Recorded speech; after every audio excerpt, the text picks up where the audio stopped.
তাই আমি তার ভাষণ থেকে কিছু কিছু অংশ পড়ব। একটা কথা শুরুতে বলে রাখা ভালো, খুব দীর্ঘ ছিল না ভাষণটা, যেটা আমার কাছে অসাধারণ লেগেছে। আমাদের দেশে পলিটিক্যাল লিডারদের মধ্যে এক ধরনের টেন্ডেন্সি আছে, যখন সামনে প্রচুর মানুষ থাকে তারা মনে করেন মানুষদের সামনে যত ইচ্ছে কথা বলি। খুবই চমৎকার লেংথের একটা ভাষণ, যেটা মানুষকে বিরক্ত করবে না এবং যার মাধ্যমে তার বক্তব্য স্পষ্ট করা যাবে। এবং এই বক্তব্যের মধ্যে খুবই চমৎকার ভাবে আমি বলবো এটা এসছে যে আমাদের যে প্রেক্ষাপট তৈরি হয়েছিল এই গণ অভ্যুত্থানের, তার পরবর্তী অবস্থা এবং ভবিষ্যতের বাংলাদেশ সম্পর্কে জাস্ট জরুরি প্রয়োজনীয় কথাগুলো এসছে। এবং জনসমাবেশের যে ঢং, যে টোন, সেই টোনটাও এর মধ্যে ছিল না। সো একটা চমৎকার দিক নির্দেশনাও ছিল, আমরা বলতে পারি। আমার টেক বলবো কেন এই ভাষণটা খুবই গুরুত্বপূর্ণ। উনি কি কি বলেছেন কয়েকটা কথা একটু বলি, যেটাকে অনেকেই খুবই হাইলাইট করেছেন। সেটা হলো, প্রথম আলোর হেডলাইন হচ্ছে অন্তর্বর্তী সরকারকে কোনোভাবেই ব্যর্থ হতে দেওয়া যাবে না। উনি এটা দিয়েই শুরু করি, তারপর আর অন্যান্য যেসব গুরুত্বপূর্ণ কথা আছে সেদিকে যাব। উনি বলেছেন এই সরকারকে কোনোভাবেই ব্যর্থ হতে দেওয়া যাবে না, তবে তিনি বলেন অন্তর্বর্তী সরকার যাতে নিজেরাই নিজেদের ব্যর্থতার কারণ না হয়ে দাঁড়ায় সে ব্যাপারে তাদেরও সতর্ক থাকতে হবে। খুবই গুরুত্বপূর্ণ কথা। কেন বলছি? সরকার যদি নিজে নিজের কবর খুঁড়ে, কারো ঠেকানোর উপায় নেই।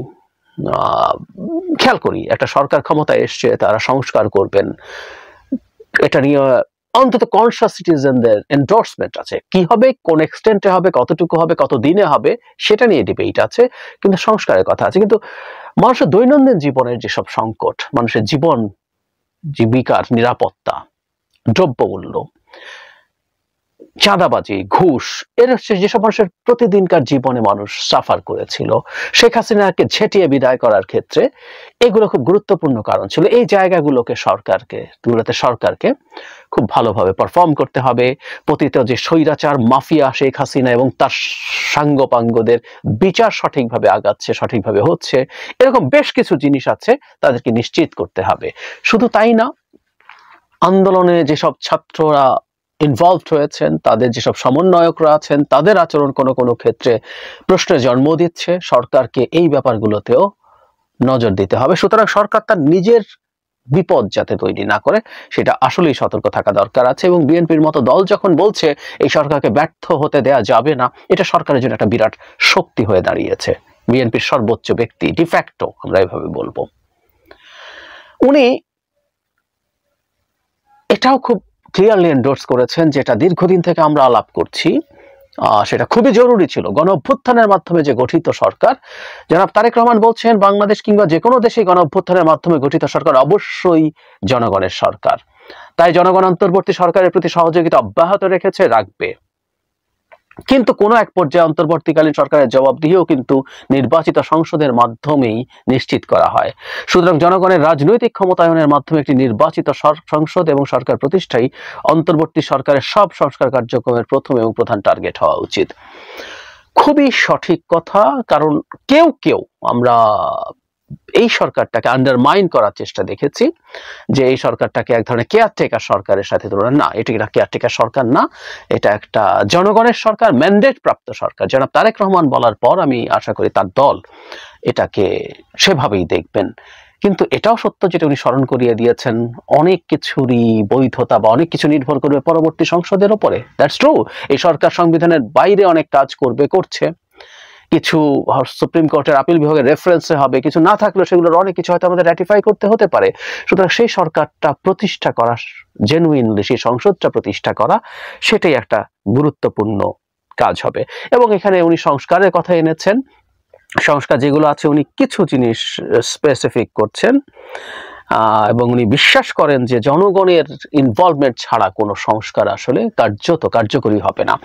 এটা খুবই জরুরি। সাধারণ মানুষজন বুঝুক এবং অন্য স্টেক হোল্ডাররা আছে, তারা যদি আসলে সংস্কার যতটুকু হবে, বহুদিন থেকে আমি এই কথা বলে যাচ্ছি সংস্কারের পক্ষে, কিন্তু সেই সংস্কারটা হতে হবে সব স্টেক হোল্ডার, বিশেষ করে বিএনপির মতো অতি বড় একটা স্টেক হোল্ডারের সাথে কনসেনসাসের ভিত্তিতে তারাও এক ধরনের মতৈক্য লাগবে। তিনি সেটা বলছেন। তিনি যেসব কমিশনের কথা বলছেন, এর মধ্যে নির্বাচন কমিশন, জনপ্রশাসন সংস্কার, আইন শৃঙ্খলা রক্ষাকারী বাহিনীকে সক্ষম উপযুক্ত করে তুলতে অগ্রাধিকার ভিত্তিতে পদক্ষেপ নিতে হবে। আমরা বুঝতে পারছি তারেক রহমানের মূল ফোকাস হচ্ছে নির্বাচনটা যাতে ঠিকঠাক মতো হয়, এর মধ্যে নির্বাচন, প্রশাসন এবং পুলিশ। আমি আবার বাকি তিনটা যেটা আছে আমার মনে হয় তিনি ভালো করতেন, সেগুলোর প্রসঙ্গেও অন্তত দুটো প্রসঙ্গে তো কথা বলতেই পারতেন। সেটা হলো দুর্নীতি দমন। দুর্নীতি দমন নিয়ে বাংলাদেশ এখনকার এবং ভবিষ্যৎ বাংলাদেশেও যদি সত্যিকার অর্থে কোনো স্ট্রাকচার আমরা গড়ে তুলতে পারি, সেটা বাংলাদেশের মানুষের জন্য খুবই ভালো কাজ হবে। এবং অ্যাট দ্য সেম টাইম খুব জরুরি, রাষ্ট্রের অতি গুরুত্বপূর্ণ অঙ্গ বিচার বিভাগ। একটা রাষ্ট্র হিসাবে টিকে থাকে না যদি বিচার বিভাগ সমস্যায় পড়ে। এ কারণেই আসলে স্বৈরাচাররা বিচার বিভাগকে কবজায় নেওয়ার চেষ্টা করে। সুতরাং আমাদের বিচার বিভাগে শুধু সংস্কার না, আমাদের পূর্ণ পৃথকীকরণই এখনো বাকি আছে, এবং পূর্ণ পৃথকীকরণের পর আরো যেসব সংস্কার দরকার সেগুলো দরকার আছে, এবং সংবিধান সংস্কার নিয়ে বিএনপি নিজেও ভাবে। সুতরাং সেই ব্যাপারেও কিছু গাইডলাইন থাকলে ভালো হতো। তিনি এই দেশের মানুষ কিভাবে গণতন্ত্র প্রতিষ্ঠা করেছেন সেগুলো তিনি খুব ক্লিয়ারলি বলছেন, কিন্তু যে ব্যর্থতার প্রসঙ্গে যেটা বলছেন খুবই রাইটলি, এই সরকারের কোনো কোনো কার্যক্রম সবার কাছে হয়তো সাফল্য হিসাবে বিবেচিত নাও হতে পারে, কিন্তু এই সরকারের ব্যর্থতা হবে বাংলাদেশের গণতন্ত্রকামী জনগণের ব্যর্থতা। এটি আমাদের প্রত্যেকের মনে রাখতে হবে। সুতরাং এই অন্তর্বর্তী সরকারকে কোনোভাবেই ব্যর্থ হতে দেওয়া যাবে না। দেশ বিদেশ থেকে নানা রকম উস্কানিতেও জনগণ অন্তর্বর্তীকালীন সরকারকে ব্যর্থ হতে দেবে না।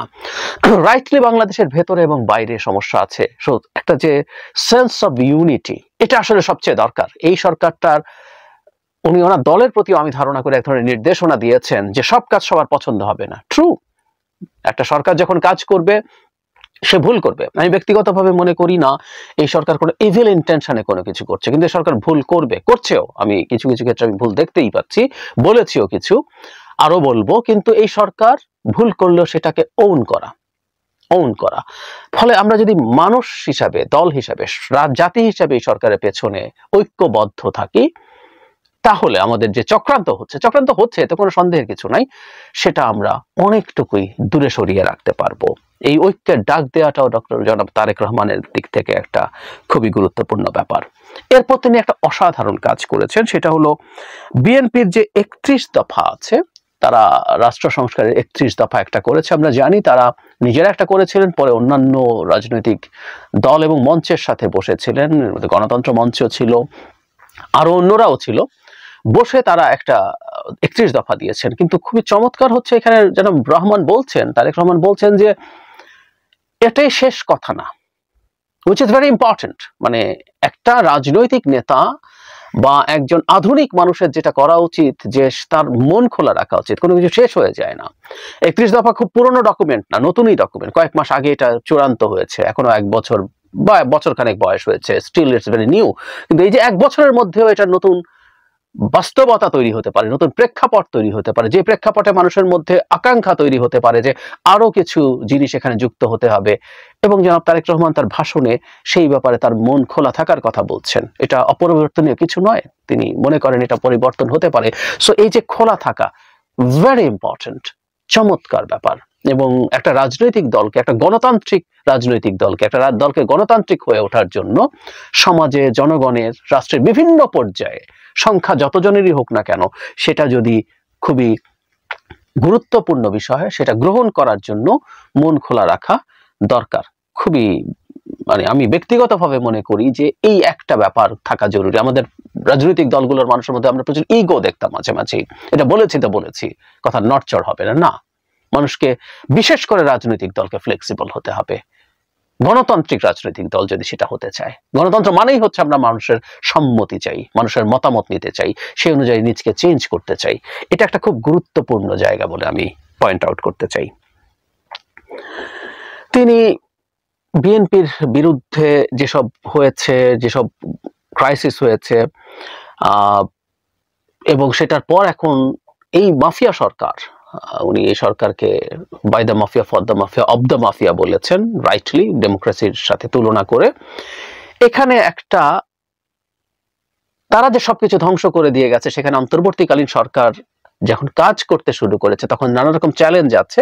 এবং অনেকেই, বিশেষ করে আমি একটু পড়ি, উনি একদম স্পেসিফিকলি বলছেন, মাফিয়া চক্রের প্রধান শেখ হাসিনা দেশ ছেড়ে পালালেও মাফিয়া সরকারের চক্রের বেনিফিশিয়ারি অপশক্তি প্রশাসনের অভ্যন্তরে কিংবা রাজনীতির ছদ্মবেশে অন্তর্বর্তী সরকারকে চ্যালেঞ্জ ছুড়ে দেওয়ার অপচেষ্টা অব্যাহত রেখেছে।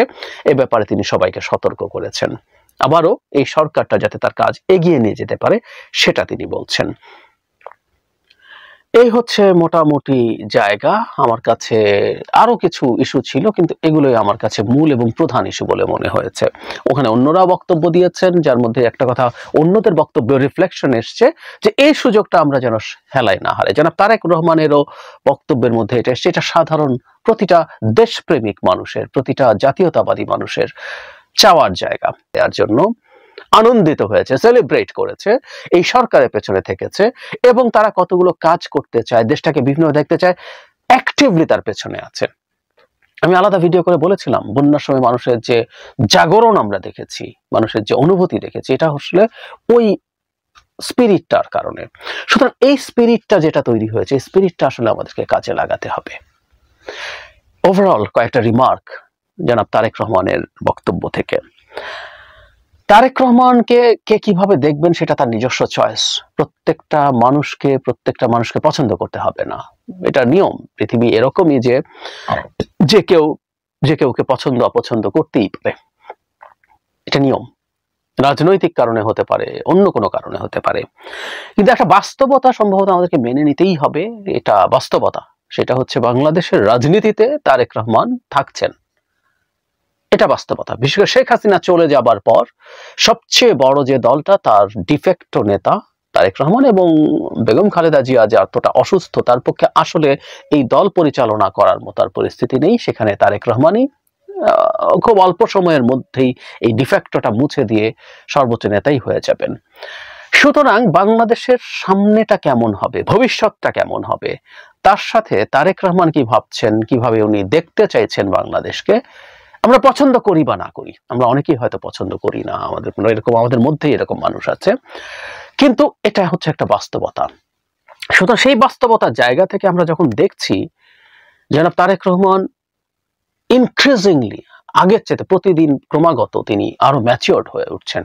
উনি ম্যাচিওরড ছিলেন, আমি যখন থেকে অন্তত উনি কথা বলছেন প্রচুর, অনেকগুলো পদক্ষেপ, ওনার অনেক বক্তব্য, ওনার অনেক কন্টেন্ট আমার কাছে মনে হয়েছে উনি চমৎকারভাবে ওনার রাষ্ট্র সম্পর্কে চিন্তা এবং ম্যাচুরিটিকে প্রকাশ করছেন। এমনকি শেখ হাসিনার পতনের পর কার্টুন আঁকা হয়েছে, আমরা অনেকে সেটাও প্রশংসা করেছি, তিনি নিজে শেয়ার করেছেন, তাকে এক ধরনের বিদ্রুপ করে কার্টুন হয়েছে, তিনি সেখানে কমেন্ট করেছেন, এগুলো করেছেন। সো একটা গণতান্ত্রিক মানসিকতা, একটা চমৎকার রিফ্লেকশন উনি দেখাচ্ছেন।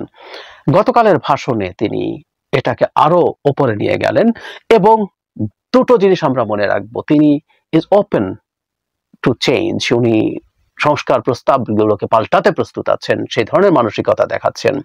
তিনি তার চাইতেও জরুরি কথা, একজন পলিটিক্যাল লিডারের জায়গা থেকে যেটা হওয়া দরকার, যিনি কোনো একদিন বাংলাদেশের প্রধানমন্ত্রী হতেই পারেন, বা অন্তত এক্সিস্টিং যে সিস্টেম আছে আমরা হয়তো আর্গুয়েবলি বলেই দিতে পারি তিনিই প্রধানমন্ত্রী হতে যাচ্ছেন পরবর্তী নির্বাচনে। তো সেই মানুষটা যখন জাতিকে ইউনিফাই করার মতো কথা বলছেন, সেটা খুব চমৎকার। ইভেন এই সরকারের উপরে চাপ তৈরির একটা চাপ তার উপরে আছে আমি ধারণা করি। বিএনপির বহু মানুষ চান অ্যাজ আর্লি অ্যাজ পসিবল একটা ইলেকশন হয়ে যাক, হয়ে গেলেই আমরা ক্ষমতায় আসবো, ক্ষমতায় এসলেই আমরা আমাদের ক্ষমতা উপভোগ করব। এবং আমি এটুকু যোগ করে দিতে চাই, বিএনপির বহু মানুষ মনে করেন তারাও, সংখ্যাটা কত আমি জানি না, তারাও দুর্নীতি করে বেসুমার ইনকাম করবেন। এরকম মানুষজন বিএনপিতে আছে, নিশ্চয়ই আছে, এটা থাকবেও। কিন্তু এই চাপটাকে ওভারকাম করে সরকারের পেছনে যে সলিডারিটি দেখানোর জন্য সবাইকে আহ্বান জানাচ্ছেন, সেটা চমৎকার। এট দ্য সেম টাইম সরকারকে প্রয়োজনীয় জায়গায় তিনি সতর্কও করছেন, এটাও জরুরি। কারণ একটা সরকারকে ব্ল্যাঙ্ক চেক দেওয়া হলেও সেই সরকারটা যাতে নিজের বিপদ তৈরি না করে, নিজেকে সংকটে না ফেলে, এই সতর্ক বার্তাও আছে। এবং ধাপে ধাপে যে আসলে আমাদের গণতন্ত্রই শেষ কথা, নির্বাচিত মানে ইলেকটোরাল ডেমোক্রেসি বলি, নির্বাচন ভিত্তিক যে গণতন্ত্র, সেটাই যে মূল জায়গা, সেটাও সরকারকে তিনি স্মরণ করিয়ে দিয়েছেন, জনগণকে স্মরণ করিয়ে দিয়েছেন। আমি তার ভাষণ পুরোটা শুনেছি, সেখানে তিনি মানুষের ভোটাধিকারের কথা বলছেন, যে নতুন ভোটার যারা 8-এর পর হয়েছে, 2.5 কোটি ভোটার হয়েছে নতুন, কেউ ভোট দিতে পারেনি, ট্রু। এবং আপনি যদি হিসাব করেন 2008 সালে যার বয়স মানে ন্যূনতম বয়সে যিনি ভোট দিয়েছিলেন 18 বছর, তারপর 17 বছর পার হয়েছে, তার মানেটা হলো তারপর 16 বছর পার হয়েছে, তার মানে 34 বছরের মতো, যার বয়স 34 এবং নিচে সেই বয়সের কোনো মানুষ ভোট দেওয়ার মতো অধিকার পায়নি।